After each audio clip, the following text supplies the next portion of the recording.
está con nosotros Víctor Bisonó Aza, Hito, ministro de Industria, Comercio y MIPYMES, para hablar pues muchos de los temas que aborda de manera transversal ese importante ministerio. Buenos días, Hito. Buenos días, Hito. Muy buenos días. A A mí un placer venir y fíjate, tenemos a Nelson aquí hoy. Ajá. Sí, eso estaba hablado así. Mira, Hito, primer comentario negativo de la zona franca que yo he escuchado de los años 60, lo hizo Abinader ayer. Ahí en la provincia de Duarte, pues todos esos muchachos revoltosos no fluyen en esa zona franca. Solicitudes de instalación. Bueno, propiamente negativo no lo es, sino más bien que pudiera ser de otra manera si hubiese seguridad.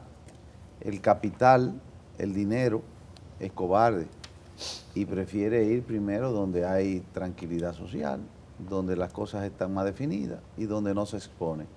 Yo creo que eso fue el mensaje y está clarísimo. Nosotros tenemos, fíjate, en La Vega hay una industria, se llama Shakira, que hace uniforme, tenis, a la medida. Tú te entras en el internet, dibuja tu camiseta y ellos te la mandan en FedEx. Está lista para inaugurar una planta de 80,000 pies cuadrados. Y cuando la inaugure ahora, cuando el presidente diga mañana, pasado, va a dar el primer Picasso para una planta de 100,000 pies cuadrados en La Vega.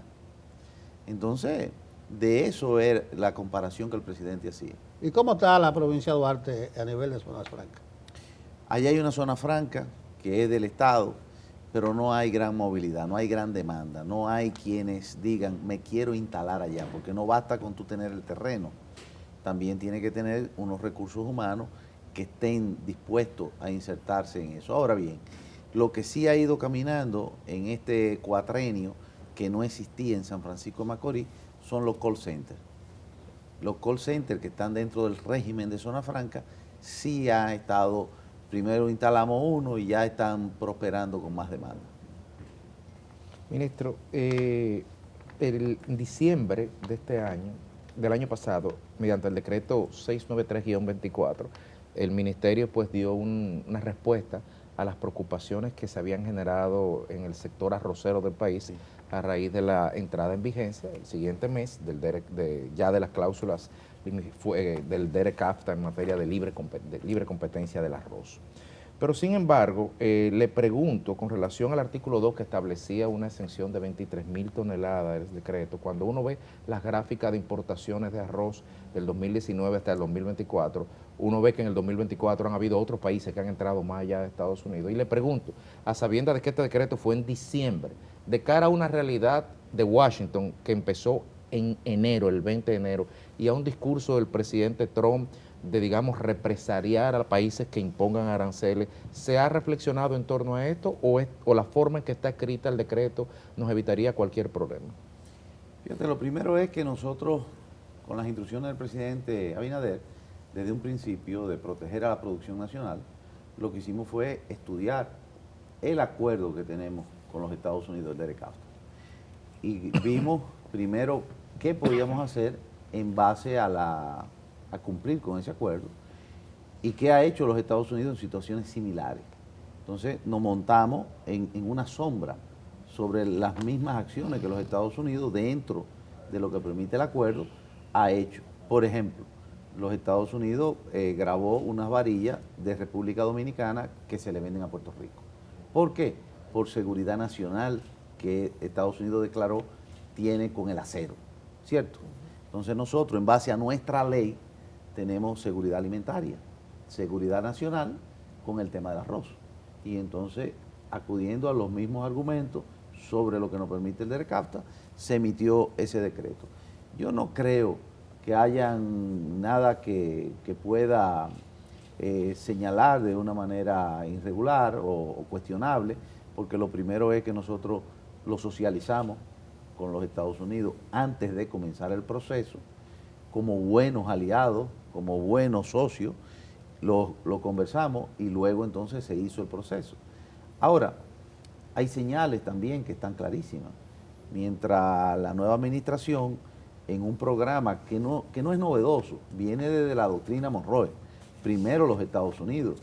Y, por ejemplo, con el tema de los semiconductores, nosotros siempre hemos tenido clarísimo que el nearshoring es primero Estados Unidos, y lo que Estados Unidos no puede completar, lo hagan entonces los amigos que están cerca, y que podemos tener eso a corta distancia, fácil, no en China, o no con un tránsito de un canal que se atraviesa un barco y no importa, o la guerra con Ucrania, no, cerca de los Estados Unidos.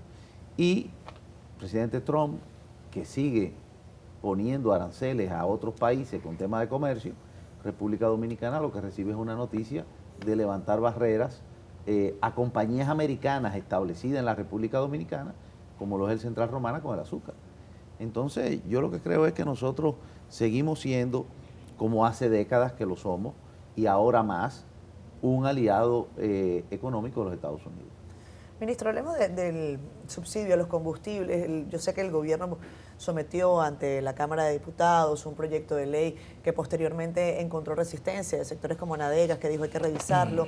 El año pasado el dato es que el subsidio del Estado fue de 16.294 millones para el tema de los combustibles. ¿Cuál es el camino que llevará adelante el gobierno en esta materia? Algo que preocupa a muchos sectores y que dicen, bueno, es definitivamente complejo mantener ese subsidio.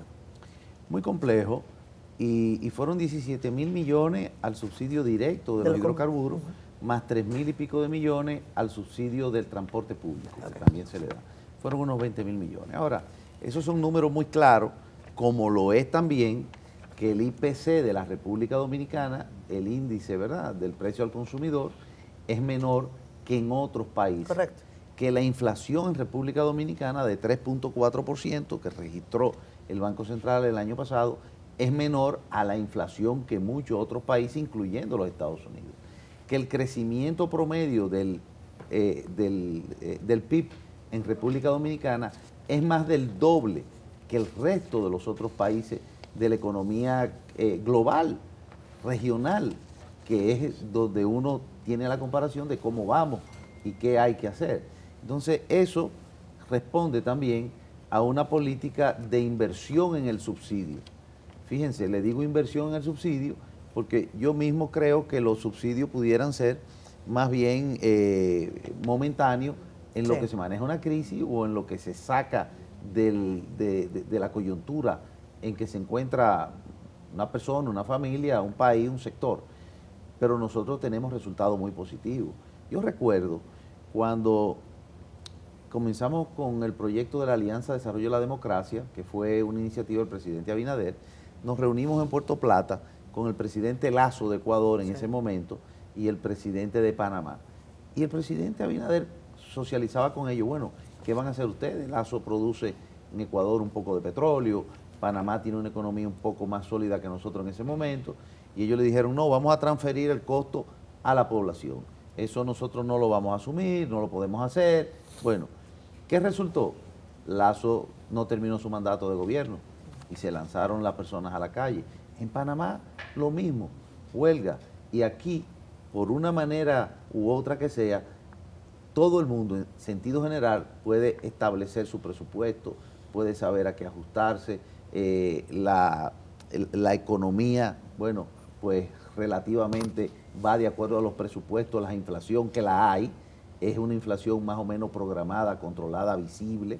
La movilidad del mismo dólar que se mueve también está contemplada en los presupuestos. Entonces la economía hay que verla de manera general. Para este año se colocaron 10.000 millones de subsidios generales al hidrocarburo, más algún tipo de ahorro que se pueda tener, y si hay que hacer cualquier ajuste, estamos en plena revisión siempre con el Ministerio de Hacienda y con unas mesas de precios. O sea, que no se prevé ni remotamente de manera cercana que haya una modificación en este ámbito de los subsidios. Por ahora no, por ahora está reservado en el presupuesto, y yo no diría de hacer de adivinanza, ¿verdad? Sí. Pero vamos a ver qué pasa con la política del presidente Trump en los Estados Unidos, que es muy diferente a la política de años pasados. El presidente Trump apuesta a la investigación, a la explotación, a la negociación con tema de la baja del petróleo. Ministro, hay quejas, creo que bien sustentadas, con relación al aumento de los precios de productos de consumo masivo.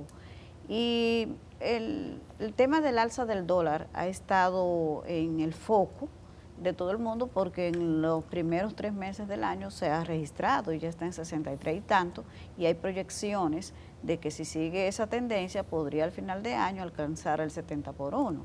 ¿Y eso cómo lo está monitoreando el Ministerio de Industria y Comercio, que se sabe que tiene su sistema de monitoreo de los precios, y el impacto, la relación de la variación de la prima con relación en el impacto que pueda tener en los precios de productos de primera necesidad? Fíjate, ciertamente siempre hay comparaciones y yo diría que mientras existan halcones y palomas, siempre van a haber críticas. Yo recuerdo aquel momento del populismo en campaña. ¿Cuánto cuesta este plátano hoy? ¿Cuánto costaba antes? Puro populismo.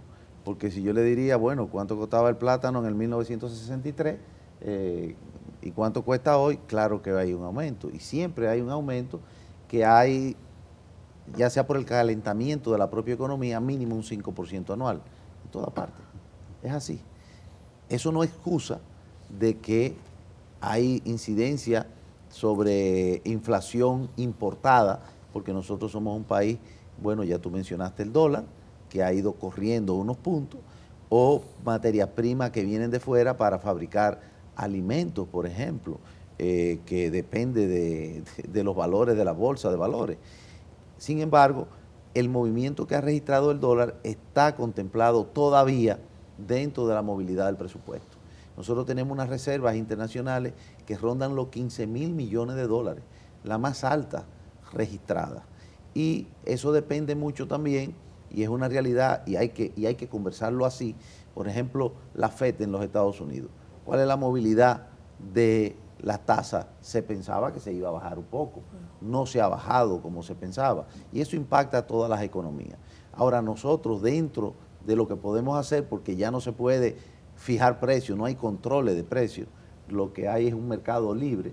Nosotros los lunes, o cada 15 días, o semanal, revisamos incluso con una mesa de precios donde está Agricultura, donde está INESPRE, donde está Aduana, donde está el Banco Agrícola, donde estamos nosotros, donde está Hacienda, una mesa para ver cuál es la movilidad, en qué podemos aportar, cómo se pueden motivar algunos sectores, respaldar otros, y eso ha ayudado desde la pandemia a estar en comunicación y a mantener precios asequibles.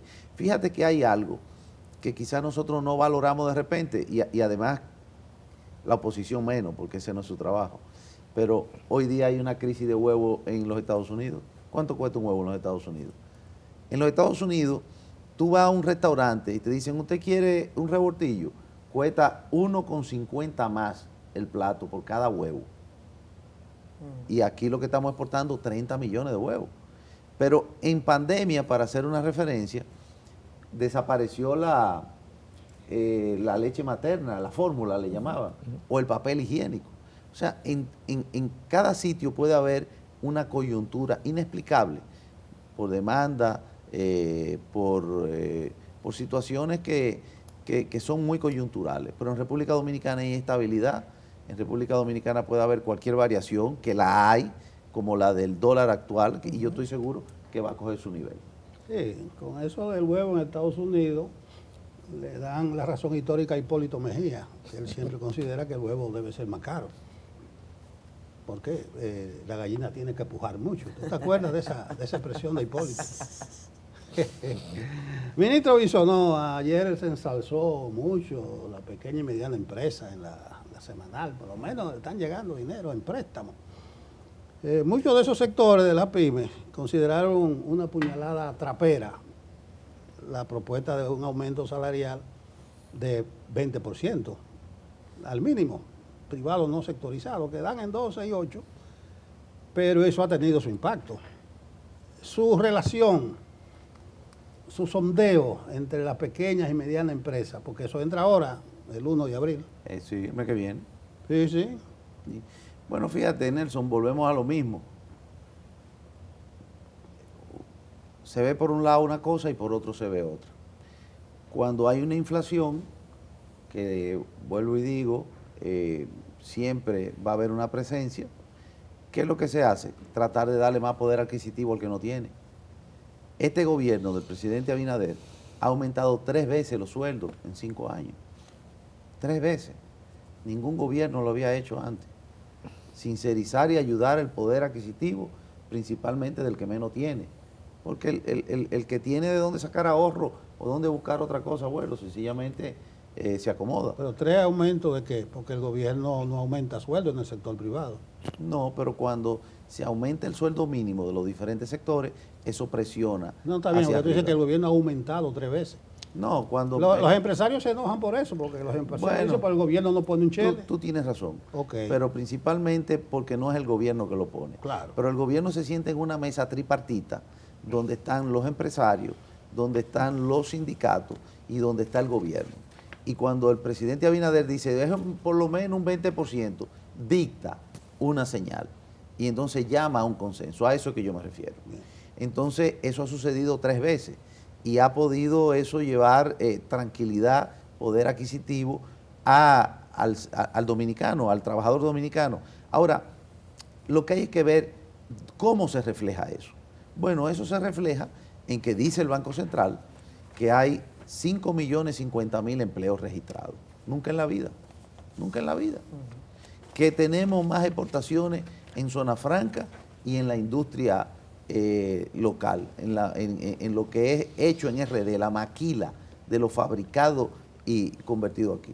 Nosotros estamos viendo, por ejemplo, un producto que llama mucho la atención porque incide en la economía de cualquier país, que es el cemento. Y que además de eso, ajusta su precio no por el valor interno, sino por la materia prima de importación, igual que el acero. Otra vez, el pequeño y mediano empresario está conforme con el aumento salarial que se le ha impuesto. Pero a donde yo voy es a lo siguiente, Nelson. Cuando nosotros vemos que hay 6 fábricas de cemento y las 6 se expanden y ponen un molino nuevo cada una, y están todas comprometidas con su venta en exportación y en la compra local. Igual con la varilla. La varilla no solamente se vende, sino que se instalan nuevas fábricas. Habla de una economía que se expanden. Entonces, a nadie le gusta que le toquen su bolsillo. Los empresarios que quisieran pagar menos, yo quisiera pagar menos, tú quisieras pagar menos, impuestos incluso. Eso en el mundo entero, y que te retribuyan más. Entonces, siempre hay un espacio de negociaciones, pero lo que hay que ver es la película completa. ¿Por qué se aumenta aquí? ¿Por qué se le da más poder adquisitivo? Y cómo la economía se acomoda para que el país siga creciendo. Ministro, en el día de ayer, a propósito de lo que decía Nelson, de MIPYMES, en el día de ayer el presidente señalaba que de 5.578 millones que estaba la cartera para las MIPYMES en 2020, se había incrementado en 4.163 millones, un 74% en 5 años, 51% mujeres. Le pregunto, ¿cuál ha sido la clave de la política del ministerio para impulsar este crecimiento y qué se tiene sobre la mesa desde la perspectiva de las restricciones presupuestarias de acceso a capital para poder expandir más todavía el acceso al crédito barato a las MIPYMES? Sí, la verdad que nosotros permanentemente tenemos una lucha interna buscando más capital para entregarle a ProMIPYME que llega más a los sectores que están menos estructurados. Ahora, quiero también dejar expresar que el Banco Central también libera dinero a la banca privada destinado a la MIPYME. Eso nosotros vemos, la feria, por ejemplo, que hace el Banco de Reserva y la movilidad que tienen los otros bancos privados directamente con tasas especiales a la MIPYME por miles de millones de pesos. Entonces, ¿qué hicimos nosotros desde que llegamos? Lo primero es consciente de que en cualquier sociedad el mayor tejido económico es el de la MIPYME. Llegamos a un acuerdo con el Banco Central y se hizo una encuesta de 400.000 encuestados en territorio nacional para saber dónde están las MIPYME, qué tipo de MIPYME y cuál es el tejido completo. Bueno, desde el inicio también, consciente de esta situación, nos aliamos a grandes plataformas que nos ayudaran a llegar a la MIPYME lo más rápido posible. Y aquí valga, y me excusan la promoción, pero tanto Nestlé como Coca-Cola, como cervecería, que tienen plataformas formales, contactos formales, que le llegan a 60.000 colmaderos, hicimos contacto con ellos. Formalización, gestión, proceso, digitalización para que puedan comprar más rápido y acceso a crédito. Entonces, eso se ha ido acompañando, tanto con lo público como lo privado, para llegar rápido y crecer a todos esos sectores. Desde el Ministerio también tenemos planes para poderlo ir formalizando, que entiendan cuál es el beneficio de una formalización y de acceso a los préstamos con esa formalización. Entonces, nos informan también que tenemos que irnos a pausa. No quería dejar de tener tu perspectiva brevemente sobre el anuncio de una convocatoria de marcha hacia el hoyo de Friusa el 30 de marzo. Quiero saber tu perspectiva porque, bueno, también ahí se habla de las posibilidades del comercio formal en República Dominicana, el tema de la ley 8020 para empleo en la República Dominicana. ¿Cuál es la visión del ministro de Industria y Comercio sobre esta convocatoria? Una marcha que ha dicho la ministra Farideh que no tiene objeción. La misma de siempre, la misma de los 18 años como opositor en el Congreso, que es la misma de ahora. Siempre y cuando haya orden, siempre y cuando hayan los debidos procesos, en el territorio nacional, cualquier dominicano, cualquiera que tenga lo que hablaba Nelson ahorita, su permiso, su ruta, su determinado contexto, supervisión, lo puede hacer.